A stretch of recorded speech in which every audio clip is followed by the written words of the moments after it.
Hey, it's John here, and in this video, I'm going to share 5 different ways to get more people to register for your webinar. These are 5 strategies I've used over my decade-plus career consulting on webinars. I've consulted on more than 300 webinars. More than 2,300 students have gone through my webinar training programs, and these 5 consistently work for me, for them, and for others. So let me start off with number 1, which is email, right? Email list is the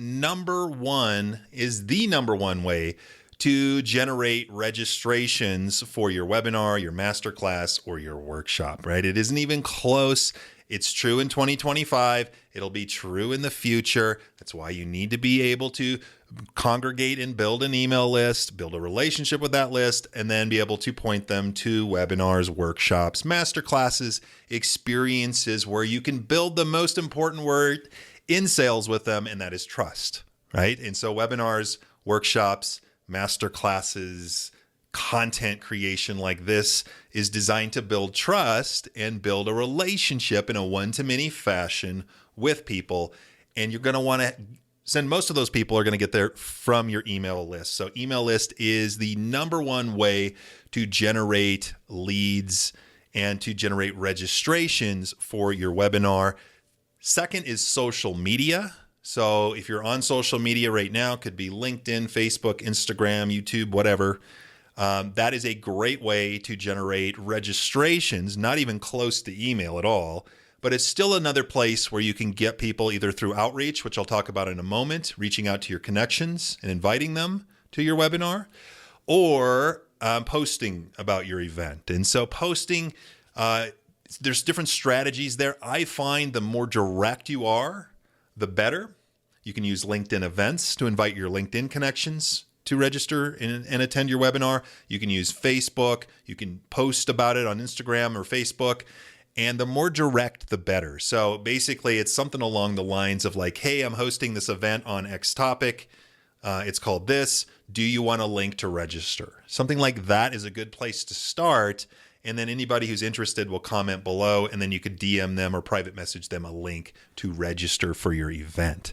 That's what I'm seeing working well versus trying to just post a link to your webinar or workshop or whatever directly in the post, which most social networks, to my knowledge, do not like. Okay.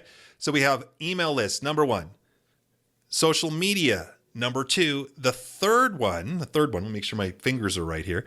The third one is warm outreach. So reaching out to people in your existing network. Could be on social, could be in your email inbox, your phone directory, people you have a personal relationship with that you think would be interested in your event, your webinar, your workshop, whatever you're hosting. You want to do some warm outreach, especially if you're starting in the beginning. I recommend people do this a lot in the beginning to get some people to your event, especially if you don't have an email list, you don't have much of a following. You're probably going to need to reach out and get people in a more one-to-one fashion and just reach out to them that way. And that's fine. Look, I've had students of mine who are hosting webinars for the first time, no list, very little social following.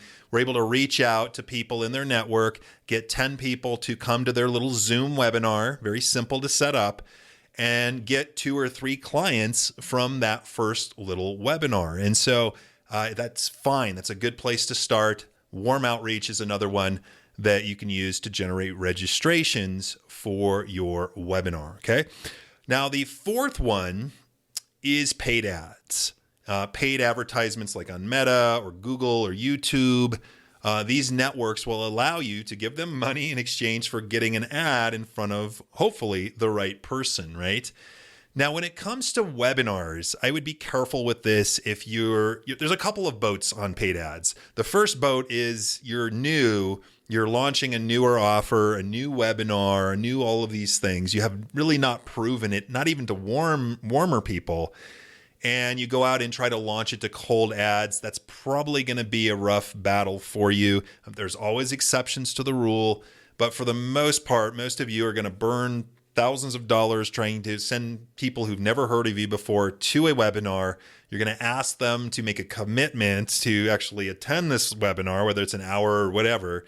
and then hope that they buy from you. And it used to be a whole lot easier to get people from, let's say, Facebook to a webinar to a sale. That has gotten a lot harder in most industries. It's not uncommon to pay $20 or more to get someone to register in many industries, not all, but many industries.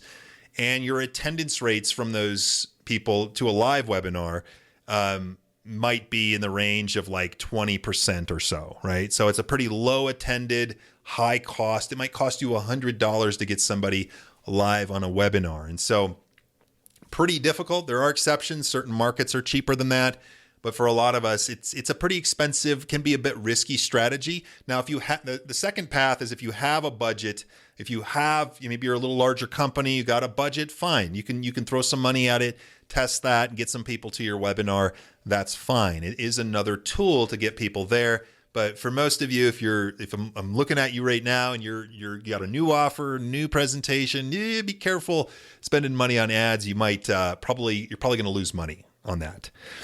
And the fifth one is partnerships.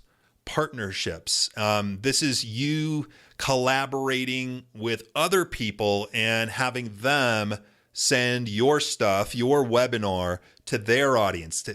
Have them send their audience via email. You want partners that have email lists. Send traffic to your webinar registration page to get more people to register for your webinar. Some people call this joint venture or affiliate. This has been my number one strategy. I've added more than 30,000 contacts to my list off the back of partnerships. I've got it down to a pretty good science. It is a great way to have some leverage and scale and generate. Literally, I generate thousands of leads, thousands of registrants for my webinars every year using partnerships. There's obviously pros and cons to it. You got to find the right people. You got to build the relationships. I've been doing that strategy for years. That's why I've gotten to that point.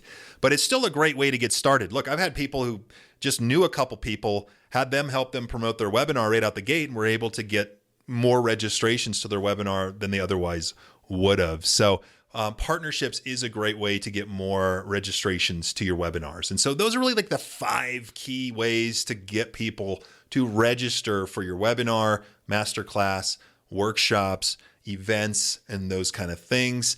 Those are some of the best ways to do so. And speaking of webinars, if you'd like to get let me see if I get my fingers right here, 7 different ways to the 7 key elements to a high converting webinar. I've got a link in the description you can click on. There's a PDF checklist and a guide. If you're looking to improve your webinar or build out a webinar, a masterclass, a workshop with the right type of content, then go down and click the link in this description in this video.